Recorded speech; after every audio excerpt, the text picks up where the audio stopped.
The conference room at Kingston and Sons felt more like an execution chamber that morning.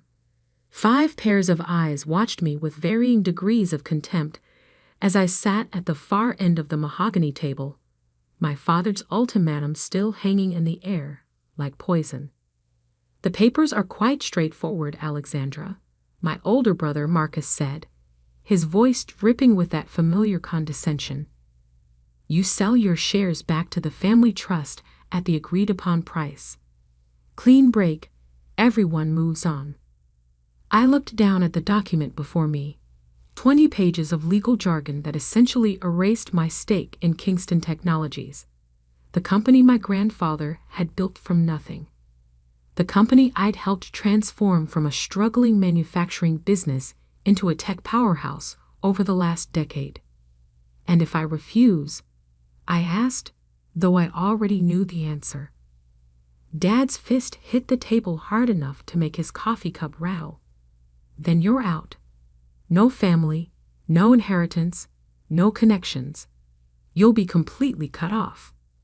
I studied his face, the face that had once beamed with pride when I graduated top of my class from NIT, before Marcus had convinced him that women shouldn't run tech companies. The face that had smiled in family photos before my mother's death, before his new wife Amanda had decided I was a threat to her son's future control of the company. "You're really willing to disown your daughter over this?" I kept my voice steady, professional, the same voice I'd used in countless board meetings, while Marcus took credit for my innovations. "You brought this on yourself."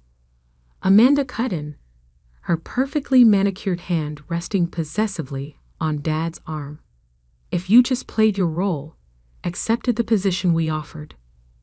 Ah, yes, the position.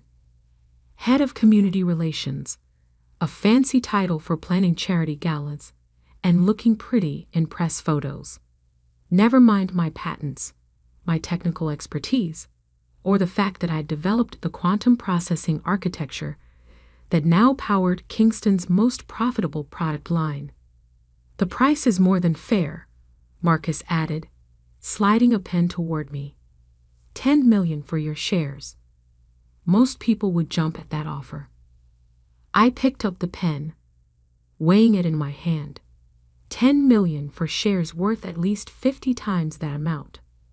Shares that represented 15 years of my life, countless sleepless nights, and innovations that had transformed the industry. "And Tommy?" I asked, thinking of my younger brother, the only one who'd ever supported my role in the company. "Where is he in all this?" "Tommy understands what's best for the family," Dad growled, "unlike some people." I noticed he didn't mention that Tommy was conspicuously absent from this meeting. Probably because he would have objected, would have reminded them of all I'd contributed. But Tommy was in Hong Kong, managing our Asian operations, conveniently far from this family coup.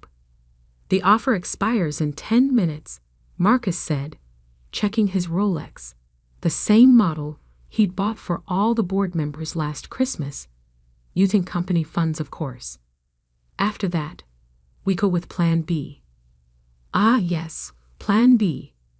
The carefully orchestrated campaign to discredit me, to question my contributions, to suggest that my recent erratic behavior made me unfit for any role in the company. They'd been laying that groundwork for months. I looked around the table one last time. Dad, once my hero, now just another angry man who couldn't handle a daughter smarter than his son. Amanda, the stepmother who'd spent 8 years undermining me at every turn. Marcus, the brother who'd never forgiven me for understanding technology better than he did. And the lawyers, blank-faced men in expensive suits, paid well to witness this family destruction. I signed. The scratch of pen on paper seemed impossibly loud in the quiet room. I signed all 20 pages, each signature perfectly matched to my official records. Then I stood, smoothing my charcoal gray suit, the same one I'd worn to Mom's funeral 5 years ago. Wonderful. Amanda practically purred. Now we can all move forward. Yes, I agreed, gathering my things. We can. Marcus was already reaching for the papers, probably eager to file them before I could change my mind. Security will escort you out. Your office has already been cleared. Of course it had. They'd probably started packing it up the moment I entered the building. One question, I said, pausing at the door. Did any of you actually read the quarterly reports I submitted to the board? The technical documentation? The patent filings? Dad waved his hand dismissively. That's what we have teams for. Right? I nodded. Teams, of course. I left them there, followed the security guard to the building I'd practically lived in for the past 15 years. Past the R&D labs where I'd developed the technologies that had saved the company. Past the engineers who looked away, ashamed or afraid to meet my eyes. Past the wall of awards, many of them bearing my name, though I noticed those were already being taken down. In the lobby, I paused to look at the massive portrait of my grandfather, the company's founder. He'd always said that in business, like in chess, you had to think 5 moves ahead. I wondered what he'd think of today's game. My phone buzzed as I reached my car. A message from my real lawyer, not the family-approved one who'd witnessed the signing. Everything in place. Countdown starting now. I smiled, thinking about the other documents being filed at this very moment, about the shell companies and investment vehicles I'd carefully constructed over the past 2 years, ever since I'd first noticed Marcus's growing influence over Dad, about the trades that would start executing automatically at midnight. They thought they'd won, thought they'd forced me to sign away my birthright for a fraction of its worth. They didn't know that I'd been preparing for this day, moving pieces into position while they were busy planning my downfall. They'd forgotten the first rule of technology: always have a backup plan. And mine was about to change everything. I started my car. Not the flashy sports car Marcus drove, but a subtle electric vehicle packed with my own modifications. As I pulled away from Kingston Technologies headquarters, I glanced in my rearview mirror. Marcus was standing at the window of the conference room, probably congratulating himself on his victory. Enjoy it while it lasts, brother, I murmured. Tomorrow's going to be interesting. My phone buzzed again. Tommy calling from Hong Kong. He'd know by now what had happened. Tell me you have a plan, he said without preamble. Don't I always? They're celebrating, he said, disgust clear in his voice. Marcus is already announcing his new leadership team. Perfect, I replied, pulling onto the highway. Let them celebrate. It'll make tomorrow more entertaining. How bad is it going to be? I thought about the cascade of trades and revelations scheduled to unfold in less than 12 hours. About the carefully constructed web of investments and partnerships that would soon reshape Kingston Technologies' entire power structure. Remember when we were kids and Marcus broke my science project the night before the fair, and you showed up the next day with an even better one that won first prize? Something like that, I smiled. Only this time, the prize is a lot bigger. The sun was setting behind me as I drove home, casting long shadows across the city. In my briefcase, a single thumb drive contained everything I'd need to show the world exactly who had really been running Kingston Technologies all these years. They thought they'd forced me to sign away my future. They were about to learn that some signatures are just the beginning. The next morning, I sat in my home office at exactly 8:57 a.m., watching 6 different screens display real-time market data, news feeds, and the internal Kingston Technologies communication channels I technically shouldn't still have access to. My phone was set to do not disturb. The chaos could wait until everything was in motion. At 9:00 a.m. sharp, the first domino fell. Breaking news. Mystery investor emerges as major stakeholder in Kingston Technologies, scrolled across CNBC. Within seconds, similar headlines appeared on Bloomberg, Reuters, and every major financial news outlet. My other screens lit up with incoming data. Kingston's stock price freezing as trading was halted due to pending significant announcements. Internal emails flying between executives and board members. Frantic messages from investment banks trying to identify the new player who had quietly amassed a controlling interest in one of tech's most prestigious family companies. At 9:03 a.m., my phone started buzzing despite its settings. Marcus, Dad, Amanda, even board members I hadn't spoken to in months. I ignored them all and opened a secure message from Tommy instead. Holy shit, Lex. This is you, isn't it? The Phoenix Group. I smiled at the name I'd chosen for my investment vehicle. Phoenix Rising Technologies, because some things have to burn before they can be reborn.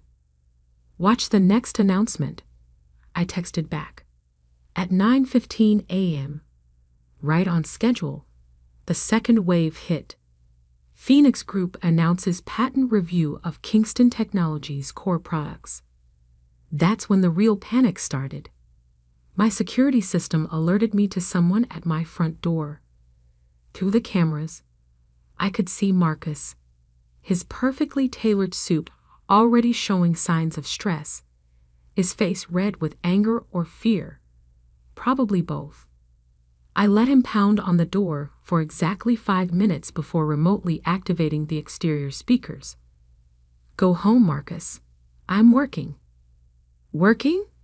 He shouted at the camera. You're destroying the company. Dad's having chest pains. Funny how health concerns only matter when it's his wealth at stake, I replied coolly. Where was that worry when he was forcing his daughter out of her own company? This isn't a game, Alexandra. The stock is in freefall. Actually, I switched on the exterior display, showing him the same market data I was watching. Trading is just suspended. The freefall starts in about 20 minutes when it resumes. Unless what? His voice cracked slightly. Unless the board calls an emergency meeting, with all shareholders, including the new majority owner. He stared at the camera, realization finally dawning. Phoenix Group, it's you? But how? We made you sell your shares. You made me sell my direct shares, I corrected. Did you ever wonder why I took such a low price without negotiating? Why I never fought the evaluation? Too busy celebrating your victory to check what else I might own. My phone buzzed again. Tommy sending a series of laughing emojis, followed by, Marcus just called me screaming. Dad's lawyer is having a meltdown in the executive boardroom. At 9:30 a.m., trading resumed. Kingston's stock dropped 30% in the first minute. Alexandra, please. Marcus was almost whimpering now. We can talk about this. Whatever you want. Board seats, executive position, name your price. I activated the house's external screens, displaying the same presentation I'd been preparing for 2 years. Slides showing exactly how I'd built my position in the company. Small tech startups I'd quietly acquired, each holding crucial patents that Kingston's products depended on. Strategic investments made through shell companies, while Marcus was busy playing corporate politics. Key personnel who jumped ship with me, taking their expertise to companies now owned by Phoenix Group. The price, I finally said, watching his face as he absorbed the information. How about everything you tried to take from me? The company? The legacy? The future? All of it. Dad will never agree to this. Dad doesn't have a choice anymore. I own 51% of Kingston Technologies as of midnight. Check the SEC filings. He did, hands shaking as he pulled out his phone. I watched his face go pale as he verified the numbers. But the shares you signed over yesterday were less than 8% of my total holdings. Consider it a very expensive lesson in due diligence. My phone lit up with an urgent message from the board secretary. Emergency meeting called for 11 a.m. Attendance mandatory for all major shareholders. You should go home and change, I told Marcus through the speaker. You look a bit disheveled for such an important meeting. He stared at the camera for a long moment, mouth working but no words coming out. Finally, he turned and walked back to his car, shoulders slumped, looking nothing like the triumphant victor he'd been just yesterday. Once he was gone, I opened my secure line to Tommy.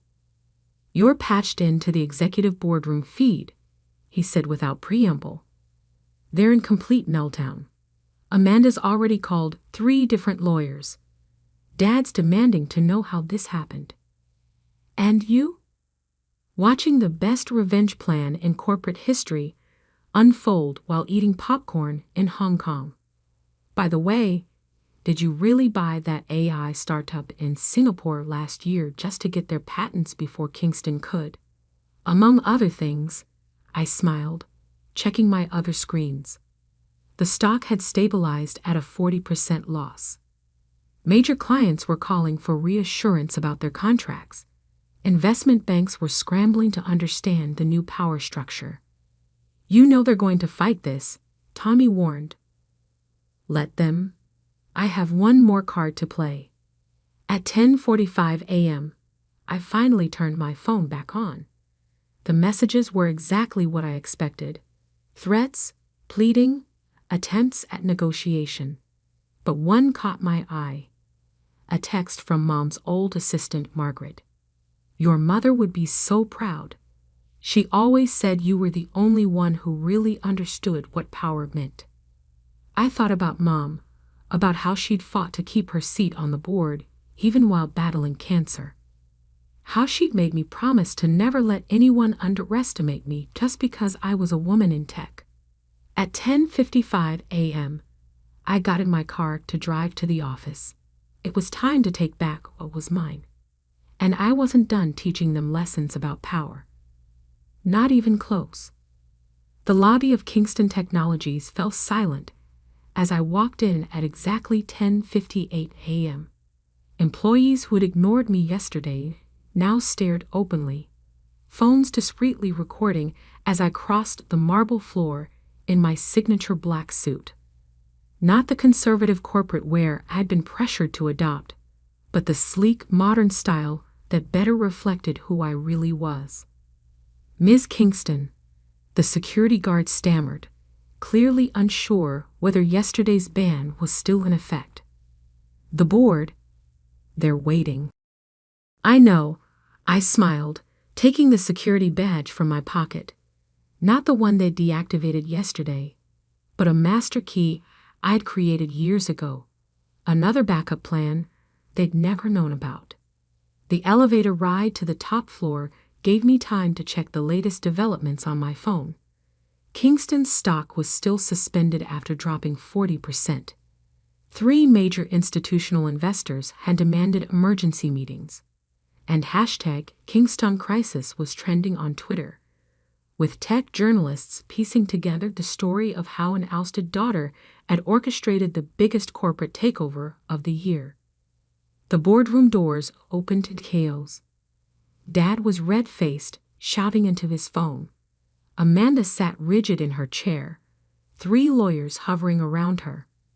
Marcus paced by the windows, looking like he hadn't slept. Only Tommy, present via video conference from Hong Kong, seemed calm, probably because he was the only one who'd known what was coming. Alexandra, Dad's voice cut through the noise. What have you done? I took my old seat at the table, not the one they'd relegated me to in recent months, but the one I'd earned through years of innovation and leadership.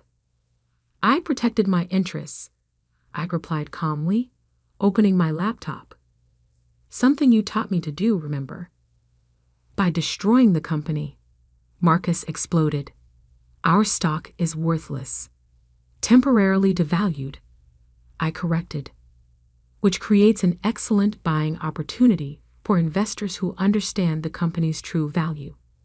Speaking of which, I activated the room's main display, showing a comprehensive presentation of Kingston's technical infrastructure. Every patent, every innovation, every piece of intellectual property that made the company valuable. Let's talk about what really powers Kingston Technologies, I began, but Amanda cut in. We don't have time for technical presentations. We need to stop this attack on our company. Your company? I raised an eyebrow. Let's clarify ownership, shall we? Another slide appeared. A complex web of investment vehicles and holding companies, all leading back to Phoenix Group. My lawyers had spent months making this diagram clear enough for even Marcus to understand. As of midnight, I continued, Phoenix Group owns 51% of Kingston Technologies. Additionally, through various subsidiaries, we control patents crucial to 78% of Kingston's product line. Impossible, Dad whispered, but I could see the fear in his eyes. He was finally starting to understand. The shares you forced me to sell yesterday represented only a small portion of my holdings. While you were busy planning my removal, I was building something bigger. Something you couldn't take away. The board won't stand for this, Marcus declared, but his voice lacked conviction. The board, I smiled, is about to learn some interesting facts about recent management decisions. For instance, the real reason our Asian expansion struggled last quarter. Tommy? My younger brother's face filled one screen as he held up a folder. Full documentation of Marcus's failed attempts to override Alexandra's technical specifications in favor of cheaper alternatives. Cost to company, approximately $140 million. Marcus went pale. You kept records? I keep everything, I said quietly. Every meeting where you took credit for my work. Every time you undermined my authority. Every decision that put your ego ahead of the company's success. Alexandra, Dad started, his tone shifting to the one he used for business negotiations. Surely we can discuss this as a family. Family? I laughed, but there was no humor in it. Was it family when you threatened to disown me? When you let your wife systematically undermine me? When you chose Marcus's ambition over my expertise? I pulled up another document, the original company charter, written by my grandfather. Kingston Technologies will always prioritize innovation over politics, merit over privilege, vision over tradition. I'd read aloud. Grandfather understood what made a technology company successful. He knew it wasn't about family names or corporate titles. It was about creating something valuable. What do you want? Amanda asked, her perfectly maintained facade finally cracking. Everything, I replied simply. The company returns to its original mission. The board is restructured to prioritize technical expertise over political connections. And the leadership, I paused, letting them hang on my words, reflects actual contribution to the company's success. You want to be CEO, Marcus said flatly. No, I corrected him. I already am CEO. The board will simply be confirming it formally in about 10 minutes. Dad stood up so quickly his chair toppled backward. I won't allow this. Your permission isn't required, I said, pulling up the final document.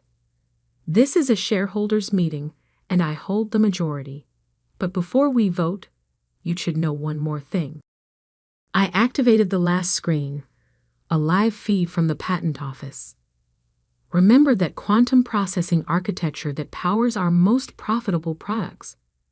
The one Marcus has been taking credit for. In about 30 seconds, those patents transferred to Phoenix Group. Without them, Kingston Technologies loses 60% of its revenue overnight. The room erupted in shouts and protests, but I held up my hand.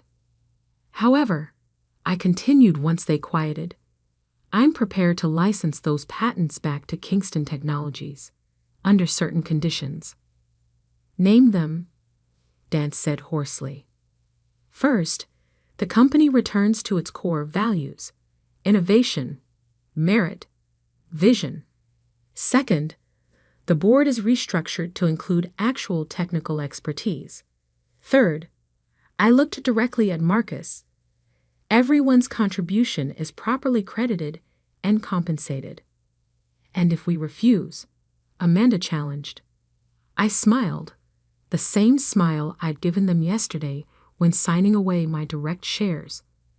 Then Phoenix Group launches its own tech company, using all the patents and innovations I developed. Kingston Technologies becomes nothing but an empty shell with a famous name. The choice was clear. It took exactly 17 minutes for the board to vote me in as CEO. Marcus was relegated to a non-executive position. Dad became chairman emeritus, a title with prestige, but no real power. Amanda and her lawyers left quietly, their influence evaporating with their access to company resources. As the board filed out, Tommy's voice came through the video link. That was the most beautiful corporate takedown I've ever seen. I looked around the boardroom, my boardroom now, the place where, just yesterday, they tried to force me out of my own company. It wasn't about revenge, I said, though part of me knew that wasn't entirely true. No, Tommy agreed. It was about justice. About building something they couldn't steal or destroy. My phone buzzed with breaking news.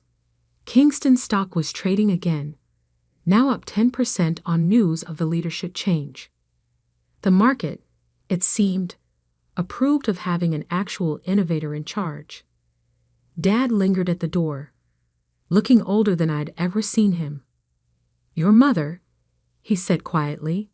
She always said you were the one who truly understood what Kingston Technologies could be. She was right, I replied, not looking up from my screens. She usually was. He nodded once and left, leaving me alone in the room where, just 24 hours ago, they'd thought they'd won. I pulled up the company's project dashboard, already planning the changes needed to return Kingston Technologies to its innovative roots. There would be time later for family reconciliation, for healing old wounds. But right now, there was work to do. Real work. The kind that changes industries, that builds futures, that creates legacies worth fighting for. They'd forced me to sign away my shares, thinking that paper could erase my contribution, my vision, my right to lead. Instead, they taught me the most valuable lesson in business. Sometimes you have to lose something small to win something bigger. And I'd won everything.